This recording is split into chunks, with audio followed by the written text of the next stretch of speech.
Hey guys, Michael here with Hello Cupcake, and today is June 9th, and it is the Wednesday check-in, and good lord, how is it already June? We're 6 months until December, and, well, 6 or 7 months, I don't know, we're halfway through the damn year already.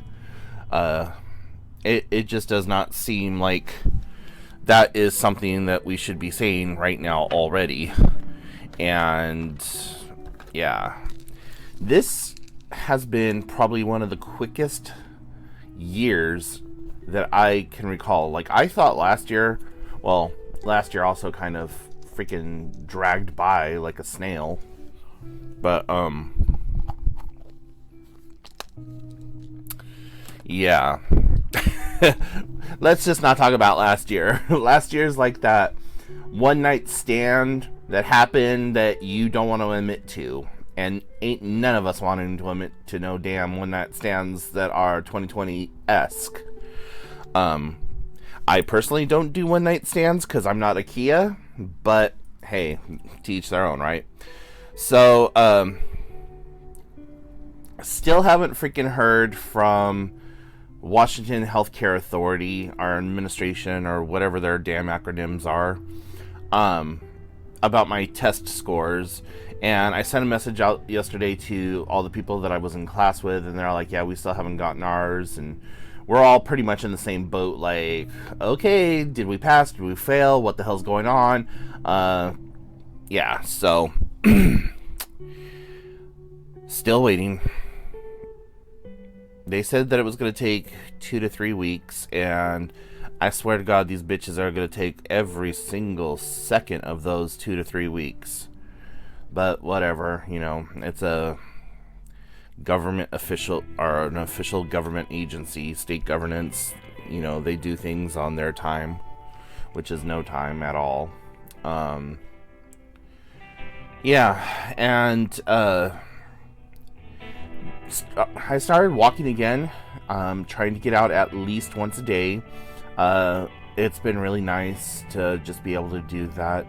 The last 2 days, though, I haven't walked. But prior to that, I had walked every day for a week. And today, depending on what I do, I have 2 options on my plate for today.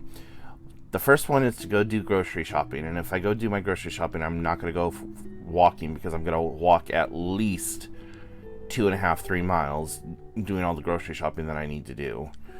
And like at each of the stores that I stop at, so like I stop at Walmart, that's at least a mile right there. Then I go to the Dollar Tree, and the Dollar Tree that I go to is a gargantuan Dollar Tree, so that's like a quarter of a mile. Then I go to Winco, that's at least another mile. And, you know, so after it all adds up throughout the day, and it's all said and done, that's kind of where we're at. So I honestly just don't know what's going to happen. If I stay home, then after I'm done with this video, I'm going to go to the park, go for a walk, probably head over to my friend's house, have some coffee, and then I don't know. I don't really need to do grocery shopping right now, but there are a few incidentals that I do need and want. And if I stayed local, I would pay 2 times as much, and in some cases 3 times as much, for the things that I could put $10 worth of gas into my car and drive 60 miles to go do my shopping like I normally do. So yeah, I just don't know what I'm gonna do today. But those are the 2 plans that I have, either for today or tomorrow. Yesterday I wanted to go walking. I really wanted to go walking, and I went over to my friend Carmen's house first thing in the morning. I gave her daughter all of my scrapbooking supplies because I'm in the process of downsizing all the crap in my universe. and her daughter really wanted to get into scrapbooking, so I was like seriously blessed when I was doing scrapbooking. Everything I got was basically given to me for free. There were a few things that I like went to the Dollar Tree or Joann's and Michael's and picked up, but for the most part 99% of what I had was free. So one of the people who donated stuff to me was an ex scrapbook representative, like salesperson for like this big major company, and their house was fan-freaking-tastic. Oh my god, these people had some money. Like, she called me over, she's like, yeah, come on over. She's like, so what you're going to do is you're going to drive down this road, and then you're going to see a little dirt road. You're going to turn down this dirt road, and then you're going to follow that for about a quarter of a mile, and then when you come to the iron gates, we'll buzz you in. What? So I'm driving. I come to these, like, auspicious, like, iron gates out in the middle of the woods. I'm like, I roll the window down. Do I hear banjo music? Like, that type of deep woods. So, as I went to push the button, they called through on the intercom, oh, we see you're here, come on through, beep! And so I'm driving, and their driveway like zigzags and all this other stuff through the forest, and I eventually get there, and it's this huge sprawling mansion with wings. Like, you walked in, and the whole back end of like the sitting room and living room and everything was a plate glass window that overlooked the ocean, and like an island and all this other stuff. And then you went up this grand spiral staircase. Well, it wasn't really spiral. It like went up, had a landing, went up, had a landing. And they were like giving me a tour of their home. They're all like, oh yes, this is a piece of artwork that we picked up from a local street artist in Seattle, and we saw it at an exhibit, and we just had to buy it. Like, it wasn't even for sale, but we just fell in love with it, and they just have it casually displayed on their landing on the staircase. They're like, it was only $250,000, you know. It was pennies. I'm like, okay. So we go, and like the landing is bigger than most people's bathroom, and then you turn and you go up the stairs to the other side. Mind you, this is an entirely wooden staircase made of local cedar wood. Then you go upstairs, and he's like, honey, I'm going to retire to my study. And she's like, okay, sweetie, we're going over to the West Wing. I'm like, I'm gonna go see the president? What's going on? And I watched him walk down this long corridor of a hallway, and that shit took it like made a Y. Off to one side was a bathroom, and like, I don't know what else. The other side was a closet and just a whole bunch of other stuff. In between was like his study, and I can assume maybe like some kind of washroom for like laundry or whatever. At the top of the landing, it was like a library, and then on the east end of the house, or west end of the house, there was like 3 bedrooms that were the size of my house, basically, with their own, each with their own bathroom and verandas and overlooks and all this other stuff. I'm just like, fucking scrapbooking was good to you. So yeah, I got all of that stuff from that lady, and I felt so inadequate, but oh well. Oh, long story short, so yeah, I decided to pass that on to her daughter, and I have so much crafting crap. Like, on the other side of this black rectangle thing, or square thing right here, that's my entire craft hoard.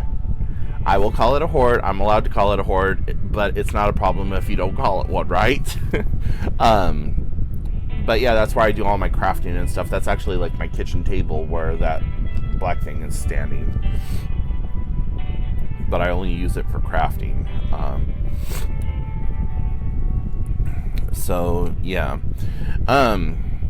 Health-wise, getting back into the meat and potato of all this, really nothing new going on. This shoulder is still fucked up, guys. I was supposed to go get a cortisone shot, and I told the doctor that I would like to try chiropractics on it, and I thought it was going to be a wham bam thank you ma'am type of a process. Like, he gave me a referral, I went to the chiropractor saw me, and then I reported back to him. No, left me with an open-ended chiropractic referral, and told me basically that I need to find my own chiropractor, that they can't, like, refer me to one. I'm all, well, then why did you give me an open-ended referral? Like, that makes no sense. Even though I've lived here in Washington for 12, 13 years, I'm still very used to California's healthcare system, where if a doctor says that you need to do XYZ, the prescribing insurance basically has to bend over and allow them to do it. And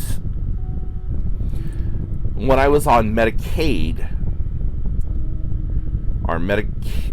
Medicaid as my primary insurance, I could get napkins prescribed to me.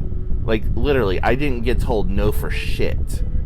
But once I became a Medicare recipient with Medicaid as secondary insurance, nothing gets passed through.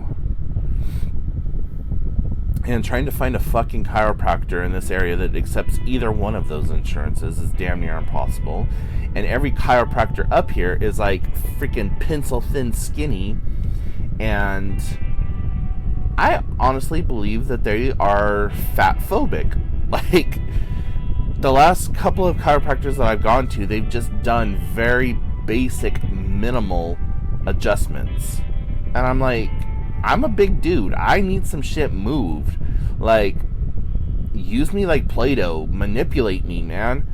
Like, I want to go to Seattle, and I want to go to the China district and find some Uncle Wu who will, like, be like, oh yeah, you have too much water here, you have too much fire there, you drink this root, you do this, and you come back, see Uncle 2 days, and I crumple you like paper and you fix you. Like, that's what I want. I want him to crumple me up like a ball of paper and then flatten me back out and say, okay, now white man, you go home.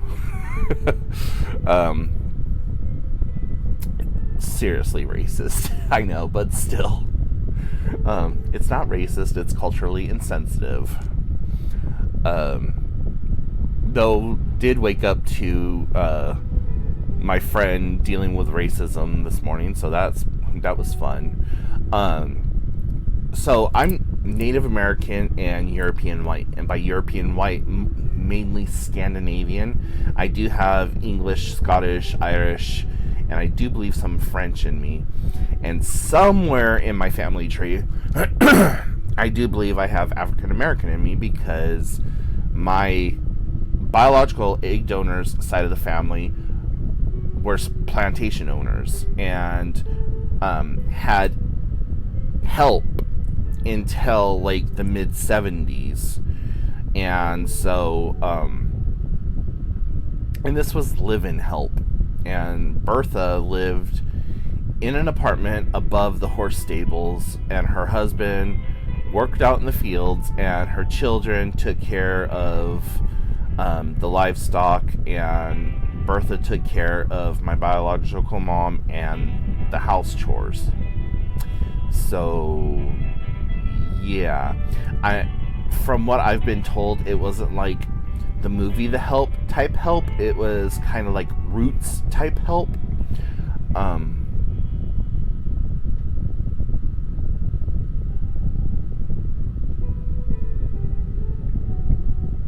Sorry, I thought I heard someone on my front porch.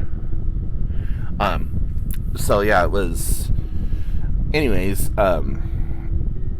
so I closely identify with my Native American heritage.